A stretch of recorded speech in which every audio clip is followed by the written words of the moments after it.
ಅಂದರೆ ನಿಮಗೆ ಎಷ್ಟು ಖುಷಿ ಇದೆ ಸರ್ ಕಾರ್ತಿಕ್ ಅವರು ವಿನ್ ಆಗಿರೋದು? ನಾನು ಗೆದ್ದಿರೋ ಅಷ್ಟೇ ಖುಷಿ ಇದೆ ಮ್ಯಾಮ್. ಬಿಕಾಸ್ ಒಂದು ಟ್ರಾಫಿ ಕಾರ್ ಎರಡು ನಮ್ಮ ಏರಿಯಾಗೆ ಬಂದಿದ್ದು. ಓ ನಿಮ್ಮನೆ ಹತ್ರನೇ ಅಲ್ಲ ಅವರು ಇರೋದು?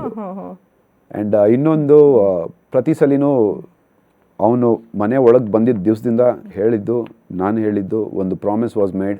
ಒಂದು ಕೈನಲ್ಲಿ ಅವ್ನ ಕೈ ಇದ್ದರೆ ಇನ್ನೊಂದು ಕೈನಲ್ಲಿ ನನ್ನ ಕೈ ಇರಬೇಕು ಅಂತ. ನನ್ನ ಕೈ ಇರಲಿಲ್ಲ, ದಟ್ಸ್ ಓಕೆ. ಬಟ್ ಅವನಿದ್ನಲ್ಲ, ಅವನ ಸ್ಟೇಜ್ ಹತ್ತೋದಕ್ಕೆ ಮುಂಚೆನೂ ಅವನಿಗೆ ಹೇಳಿದ್ದೆ, ಇದು ಕಪ್ ಎತ್ಕೊಂಡು ಬರಬೇಕು ಏರಿಯಾಗೆ ಅಂತಂದೆ. ತೊಗೊಂಡು ಬಂದ. ಅಷ್ಟು ಖುಷಿ ಇದೆ. ಏರಿಯಾ ಬಾಯ್ಸ್ ಎಲ್ಲ ಫುಲ್ ಖುಷಿಯಾಗ್ಬಿಟ್ಟಿದ್ದೀರಲ್ಲ ಈಗ? ಎಸ್. ಈಗ ನಮ್ಮ ಮನೆ ಅಡ್ರೆಸ್ಸು ಕೇಳೋದೇ ಬೇಡ. ಮೈಸೂರು ರೋಡ್ನಲ್ಲಿ ಬರ್ತಿದ್ರೆ ಆ ಪೋಸ್ಟರ್ಗಳೇ ಕರ್ಕೊಂಡು ಬರ್ತೀವಿ ಮನೆ ಒಳಗೆ. Very nice, very nice. ಅದಕ್ಕಿಂತ ದೊಡ್ಡ ಸಕ್ಸಸ್ ಬೇರೆನೂ ಬೇಡ. ಆ್ಯಂಡ್ ನೀವು ಸರ್, ಈಗ ನಾವು ಕಾರ್ತಿಕ್ನ ಬಹುಶಃ ಇಷ್ಟು ಹತ್ರದಿಂದ ಅಂದರೆ ಅವರು ಒಂದು ಕ್ಯಾರೆಕ್ಟರ್ ಆಗಿ ನೋಡಿದ್ವಿ. ಆ್ಯಂಡ್ ನಿಮ್ಮನ್ನಾಗಲಿ ಕಾರ್ತಿಕ್ನಾಗಲಿ ನಾವೆಲ್ಲ ನೀವಾಗೆ ನೋಡಿದ್ದು ನಾವು ಬಿಗ್ ಬಾಸ್ನಲ್ಲೇ. ಆ್ಯಂಡ್ ನೀವು ನೋಡಿದ ಹಾಗೆ ಕಾರ್ತಿಕ್ ಜರ್ನಿ ಹೇಗಿತ್ತು ಸರ್? ಅಂದರೆ ಬಿಗ್ ಬಾಸ್ ಬಿಟ್ಟು ಈ 10 ವರ್ಷದ ನಿಮ್ಮ ಫ್ರೆಂಡ್ಶಿಪ್ ಏನಿತ್ತು, ಅವ್ರ ಜರ್ನಿ ಬಗ್ಗೆ ಒಂದು ಹೇಳೋದಿದ್ರೆ ನೀವು. ನಾನು ಒಂದೂವರೆ 2 ವರ್ಷ ಸೀನಿಯರ್ ಅವನಿಗೆ ಮುಂಚೆ ಬಂದಿದ್ದು. ಬಟ್ ಅವನ ಜರ್ನಿನ ತುಂಬ ಹತ್ತಿರದಿಂದ ನೋಡಿದ್ದೀನಿ.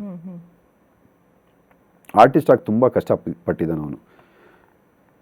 ನಾವಿಬ್ರು ನಮ್ದಿವತ್ತು ಏನು ನೀವು ವಿನಯ್ ಕಾರ್ತಿಕ್ ಅಂತ ಏನು ಹೆಸರಿಟ್ಟು ಕರಿತಿದ್ದೀರಾ, ಆ ಹೆಸರಿಗೋಸ್ಕರ ತುಂಬ ಕಷ್ಟಪಟ್ಟಿದ್ದೀವಿ ಈ ಇಂಡಸ್ಟ್ರಿನಲ್ಲಿ. ಕ್ಯಾರೆಕ್ಟರ್ ಹೆಸರುಗಳನ್ನ ಕರೆಯೋರು, ಶಿವ ನೋಡು ಮಹಾದೇವ ಹೋಗ್ತಾ ಇದ್ದಾನೆ, ಶಿವ ಹೋಗ್ತಾ ಇದ್ದಾನೆ, ಅಥವಾ ಅವನ್ನ ಅಕ್ಕ ಮಾಡಿದ್ನಲ್ಲ ಅವನು ಹೋಗ್ತಾ ಇದ್ದಾನೆ, ಗಂಡ, ಆ ಥರ ಕ್ಯಾರೆಕ್ಟರ್ ಹೆಸರುಗಳನ್ನ ಕರೆಯೋರು. ಇವತ್ತು he's won Bigg Boss. Karthik ಅಂದರೆ ಯಾರು ಅಂದ್ಬಿಟ್ಟು ಪ್ರತಿಯೊಬ್ಬರಿಗೂ ಗೊತ್ತು. ಸೊ ಆ ನೇಮ್ಗೆ ಸ್ಟ್ರಗಲ್ ಮಾಡಿರೋದು, ಆ ಒಂದು ಫೇಮ್ಗೆ ಸ್ಟ್ರಗಲ್ ಮಾಡಿರೋದು ಕಣ್ಣಾರೆ ನೋಡಿದ್ದೀನಿ. And he deserves to win ಅಂತ ಪದೇ ನಾನು ಅದಕ್ಕೇ ಹೇಳೋದು. He deserves to win. ಸಾಕಷ್ಟು ಸಿನಿಮಾಗಳು ಮಾಡಿದ್ದಾನೆ, ನ್ಯಾಷನಲ್ ಅವಾರ್ಡ್ ಬಂದಿರೋಂಥ ಸಿನಿಮಾ ಮಾಡಿದ್ದಾನೆ. ಬಟ್ ಕಾರ್ತಿಕ್ ಅಂದರೆ ಯಾರು ಅನ್ನೋದು ಸಾಕಷ್ಟು ಜನರಿಗೆ ಗೊತ್ತಿರಲಿಲ್ಲ.